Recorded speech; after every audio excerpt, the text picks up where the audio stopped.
Last time آپ کے ساتھ ڈسکس ہوا تھا ساس اور بہو کے رشتے کا. ہمارے لاہور میں ایک مسجد ہے, اس کے ایک امام صاحب ہیں, انہوں نے بیان کیا جمعے میں اسی حوالے سے کہ جی ساس بہو کا رشتہ جو ہے یہ کوئی ایسا نہیں ہے اور بہو علیحدہ رہ سکتی ہے وہ. اس کے بعد پھر جو لوگوں نے, اس محلے کے کچھ لوگوں نے اس مولوی صاحب کے ساتھ حشر کیا اور پھر اس مولوی صاحب کے اس بات پہ قائل کر لیا کہ یہ باتیں دین کی بتانے والی نہیں ہوتی. تو یہ ہم کیسے فیصلہ کریں گے کہ کون سی بات بتانے والی ہے اور کون سی بتانے والی نہیں ہے؟ چلیں, یہ اگر بات بتانے والی نہیں تھی تو اس کے ایکویلنٹ جو انہوں نے بات بتائی ہے وہ تو ہے ہی کوئی نہیں تھی. تو یہ تو انہوں نے بدعت کی, دین کے اندر خود سے ایک چیز داخل کر دی, یعنی اس کے الٹ پھر انہوں نے بتایا ہوگا نا کہ یہ کریں. جی جی.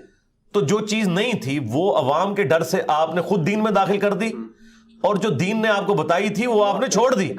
تو سرکار یہی تو آپ کا امتحان ہے, دینداری اسی کا تو نام ہے, یہی تو آپ کا چیک تھا. تو وہ معذرت کے ساتھ وہ عالم صاحب فیل ہو گئے. اچھا, یہ جو ساس بہو کا جو رشتہ ہے اس کا قطعاً یہ مقصد نہیں ہے کہ بہو نے ساس کے بیٹے کو اغوا کر کے سائیڈ پہ ہو جانا ہے. اس کے ساتھ ہم پیرلل میں بتاتے ہیں کہ بھائی یہ جو عورت ہے ساس, وہ اپنے بیٹے پر اس کی بیوی سے زیادہ حق رکھتی ہے. عورت پہ سب سے زیادہ حق اس کے خاوند کا ہے اور مرد پہ سب سے زیادہ حق اس کی ماں کا ہے. بخاری مسلم میں حدیث ہے, پہلے 3 حق اس کے ہیں, چوتھا باپ کا ہے. اچھا, لیکن عورت پہ اس کے خاوند کا ہے, کیونکہ ابو داؤد میں حدیث ہے اگر میں سجدہ جائز سمجھتا تو بیویوں سے کہتا کہ اپنے خاوندوں کو سجدہ کریں. یہ الگ ہونے کا قطعاً یہ مقصد نہیں ہے کہ کوئی مرد اپنے ماں باپ کو گلنے سڑنے کے لیے چھوڑ دے, ان کے ساتھ حسن اخلاق سے پیش نہ آئے, نعوذ باللہ وہ بیمار ہو جائیں وہ انہیں ہاسپٹل نہ لے کے جائے, ان کی تیمارداری نہ کرے. یہ بالکل نہیں ہے, یہ سارا کچھ مرد نے کرنا ہے, لیکن مرد کی بیوی نے نہیں کرنا, مرد نے کرنا ہے, چاہے وہ جس طریقے سے بھی کرے. اگر وہ یہ سمجھتا ہے کہ میری بیوی کرے تو ٹھیک ہے, پھر کچھ دو کچھ لو, آپ جا کے اپنی بیوی کی ماں کی خدمت کرنی شروع کر دیں. تو آپ اس طرح کا اگر کوئی ایگریمنٹ کرنا چاہتے ہیں آپس میں تو وہ ضرور کریں, اس پہ کوئی بائنڈنگ نہیں ہے. لیکن ہم یہ سمجھتے ہیں کہ اس وقت یہ جو ساس بہو کا رشتہ ہے نا جی, یہ سب سے خطرناک قسم کا رشتہ ہے. اس کی وجہ سے لوگوں کے گھر بھی اجڑ جاتے ہیں اگر ساسیں صحیح طریقے سے ڈیل نہ کریں. اور اس میں میجورٹی قصور ساسوں کا ہوتا ہے. وہ کہتی تو ہیں کہ یہ بیٹی ہے میری. دیکھیں, بیٹے کی شادی کرنے سے پہلے عورتیں اپنے خاوندوں کے ساتھ لڑتی ہیں اپنی بھانجیوں اور بھتیجیوں کے حق میں. اپنی اولاد کے بارے میں وہ سن لیں گی, لیکن اپنی بہن کی بیٹی, اپنے بھائی کی بیٹی کے بارے میں ایک لفظ نہیں سنتی.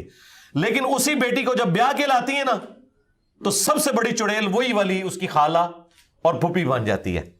کتنا حیران کن بات ہے, کیونکہ یہ جب کنفلکٹ آف انٹرسٹ آ جائے گا نا آپ کا اور چیزیں شیئر ہونی شروع ہو جائیں گی, کچن شیئر ہوگا, تو ظاہر ہے پھر ہر انسان کے اندر ایک خدا چھپا بیٹھا ہوا ہے. اس اعتبار سے دیکھیں, یہ اللہ نے انسان کے اندر رکھی ہے نا بات, تبھی تو انسان نے دعوی خدائی کیا ہے. لیکن یہ خواہش اللہ نے آپ کی جنت میں پوری کرنی ہے, وہاں کن فیکون ہوگا. لیکن یہاں اگر آپ کہیں کہ بس میں ہی میں ہوں تو یہ نہیں.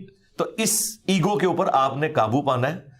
آپ دیکھیں, آج تک کسی عورت نے محلے کی بوڑھیوں کے سامنے اپنی سگی بیٹیوں کی شکایت نہیں کی کہ میری بیٹی تو چھٹی والے دن سوئی رہتی ہے اور 11 بجے اٹھتی ہے, لیکن بہو بیچاری 9 بجے بھی اٹھے تو پورے محلے کو بتاتی ہے. تو یہ کس طرح وہ دعویٰ کرتی ہے کہ میں اسے بیٹیوں کی طرح ٹریٹ کرتی ہوں.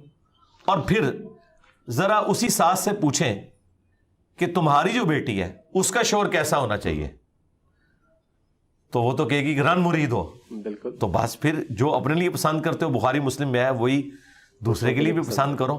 یہ ایمان کی ایک بنیادی علامت ہے. تو میرا خیال ہے انسان اپنے آپ کو دوسری جگہ پہ رکھ کے دیکھے نا تو اللہ کے فضل سے انسان اپنا جب آئینے میں منہ دیکھتا ہے نا اسے پتہ چل جاتا ہے کہ میں کہاں پر غلط ہوں. سیدھی سی بات ہے جی.